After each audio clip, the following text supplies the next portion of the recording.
Hey, Stan Shields here, back for another edition of Network Las Vegas Spotlight, Speaker Spotlight to be exact. Today, we're going to interview two of our speakers that are coming up for the Network Las Vegas event that's happening a little bit later today. So don't go anywhere. Stick around and learn who these two outstanding individuals are.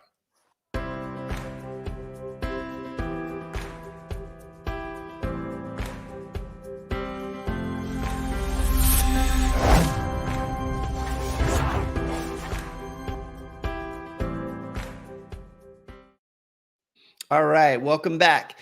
Network Las Vegas, have you heard of it? Network Las Vegas is one of the organizations here in the Las Vegas area that holds networking events twice a month. We have our meetings on the first and the third Wednesday of each month, and we invite you to join us. You'll see the URL at the top of the page, networklasvegas.com. And when you go there, not only will you learn more about Network Las Vegas and our networking events, but you'll learn about networking events all over the city that happen just, all over and at a lot of different times. So there's a lot of different options for networking. Now, if you happen to be watching on whatever your favorite social media channel is, whether that is LinkedIn or Facebook or YouTube, make sure that you like, follow, and subscribe to whichever one it is that's your favorite. We'd love to see you join us in the future for other events. And by the way, if you happen to see this live and it's not 11:30 yet, you're not too late. You could still join us for today's event, and you'll get to meet both of our speakers at the event, and you get to meet them right now as well. So we have Ryan Viniski and Jim Eagan with us. Hello, gentlemen. How are you this morning? Outstanding. Fantastic. Very good. I'm glad you guys were able to join us this morning. I appreciate it. We're going to spend just a few minutes, and we're going to go through and just learn a little bit more about you guys. So I'm gonna do it almost like as if you were in a networking meeting. I'm gonna ask Ryan to go first and just give us the quick little thumbnail. Maybe 30 to 60 seconds of who you are, what you do, that kind of thing, and then we're gonna come back and ask some more questions. All right. So tell us a little more. Sure. My name is Ryan Viniski.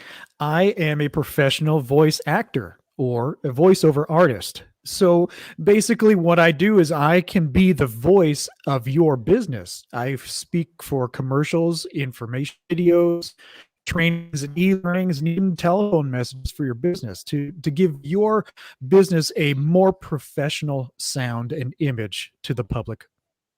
That's what I do. That's pretty exciting. That's kind of cool. So we're among celebrities here then. Almost. You said actor, right? Aren't all Yes. actors celebrities, right? In their own mind, yeah. In their own mind, right? In their own world. So perfect. All right, let's have Jim. Jim, you do the same thing. Tell us a little bit more about who you are. Yes, my name is Jim Eagan. I'm the broker for Limestone Investments, and our boutique realty company specializes in helping investors pick the right or identify the right investments. And then we go about getting the investments ready for tenants. And then we offer very specialized techniques for picking the right tenants for our investors. And then that's our specialty, investment in properties. Picking the right tenants. That's right. Aren't just any tenant a right tenant? Isn't just any tenant a good tenant? No, there's quite a science that's involved in picking the right tenant, because a naughty tenant will cost investors a lot of money. So we've put over 20 years of experience in filtering and screening tenants into our system, and we're proud to say that we manage about 300 doors right now, and we don't have any naughty tenants. Now, I love what you said. There's two things you said there that, as I was looking at some of your material, you said naughty tenants. And I said, okay, that's an interesting way to put that. And the other thing was 300 doors. So explain to people that may not necessarily be familiar with that. What does that mean, doors? Sure. So a single family home, for example, is one door. A fourplex, that you would see near downtown, that has four doors. And then we also manage commercial property. So you see a strip mall with, say, 16 bays in that strip mall, that would be 16 doors. So in the property management profession, it's frequently the word doors is more appropriate to buildings or houses. Gotcha. Good. And so naughty tenants, I would assume that just means that they're not that ideal tenant and they don't pay the rent and they don't do what they're supposed to do and all that, or is there more to it? Well, there's a great question. So there's two types of naughty tenants. One type is the tenant doesn't pay you rent. That's the worst type of naughty tenant. And then the second type of naughty tenant would be the one that consistently generates love letters from an HOA, or they piss off neighbors, or they rebuilding transmissions in the driveway, or burning the house down. So that happens too. So you don't want those. All those things that a landlord doesn't want to see. That's right? correct. That's a general word for naughty tenant. You don't want a naughty tenant. Gotcha. That's awesome. Very good. So Ryan, let's talk a little bit about the voice acting. Now, so number one, that sounds really cool, right? It sounds like a really cool thing to do. And in fact, only later in my life did I ever think about that and have any aspirations of it. And I don't know that I have any aspirations, but I have people say to me, wow, you should have been a voice actor for these cartoons or whatever. Because when I get into my silly mode, I can do some silly things and some silly voices and all of that. And I could probably never pull any of them off right now because I'm like too much under pressure and all of that. Right. Yeah. But that's a cool thing. How did you get started with something like that? I mean, what made you decide, okay, I'm going to be a voice actor? Well, I've actually been a performer since probably the age of 8 or 9 years old. I've been on the stage, backstage, directing, puppeteering, dancing. I worked at Disneyland and Universal Studios, and my life has always been about entertainment and performance, and it's just inside my core. I can't not do it, and I love it. And I've spent the last 20 or so years outside of the world of entertainment. I was in the corporate world. I did graphic design, and then I became a holistic health practitioner. And during all of that time, I was feeling the draw to get back into entertainment and performance somehow. But I still needed to make an income. And traditionally with artists, it's expected. Artists really don't make a lot of money. But by doing voice work, that is a perfect vehicle to not only practice performance, but get paid as well, because there are businesses around the world who need a voice for their business. And that's what I'm doing now. And I absolutely love it.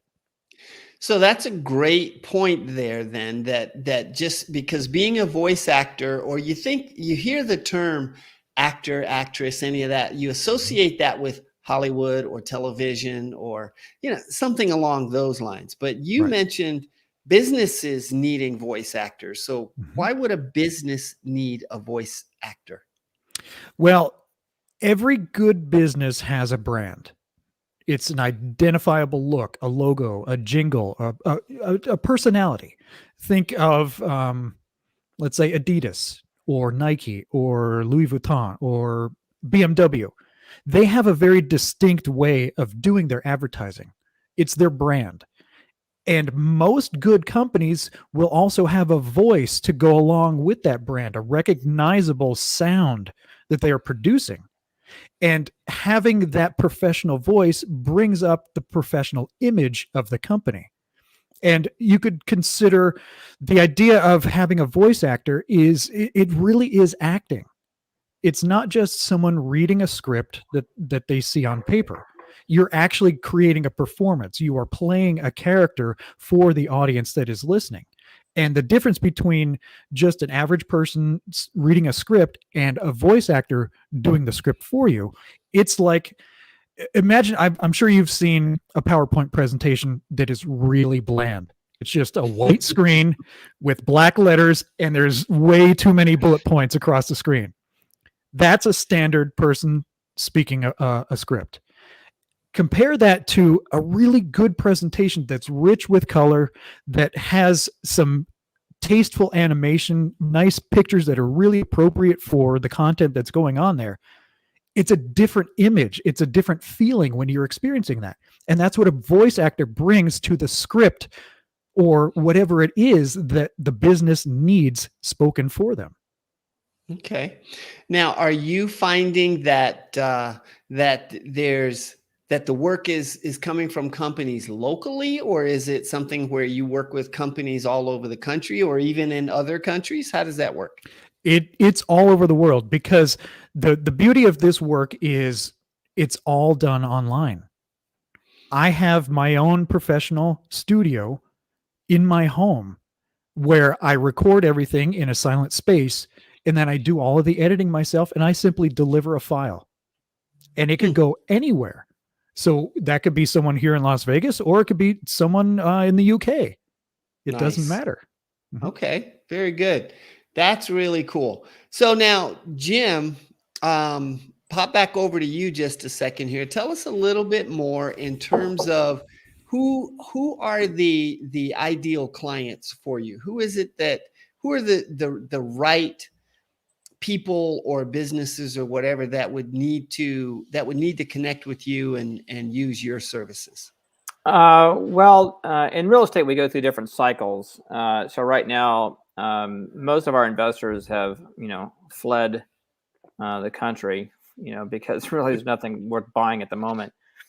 So a really good client for me would be anyone that currently either manages or self-manages their property, or someone who is not happy with their current property manager. So those would be ideal candidates for me. Okay. Very good. Good.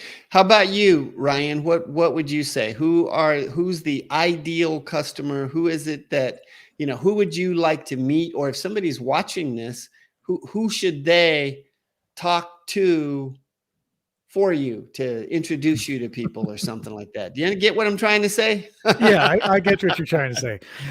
So every business has a message to deliver. So I'm not going to pigeonhole myself into I only work with insurance brokers or real estate people. Every business has the option, but there are two types of people that I'm looking for.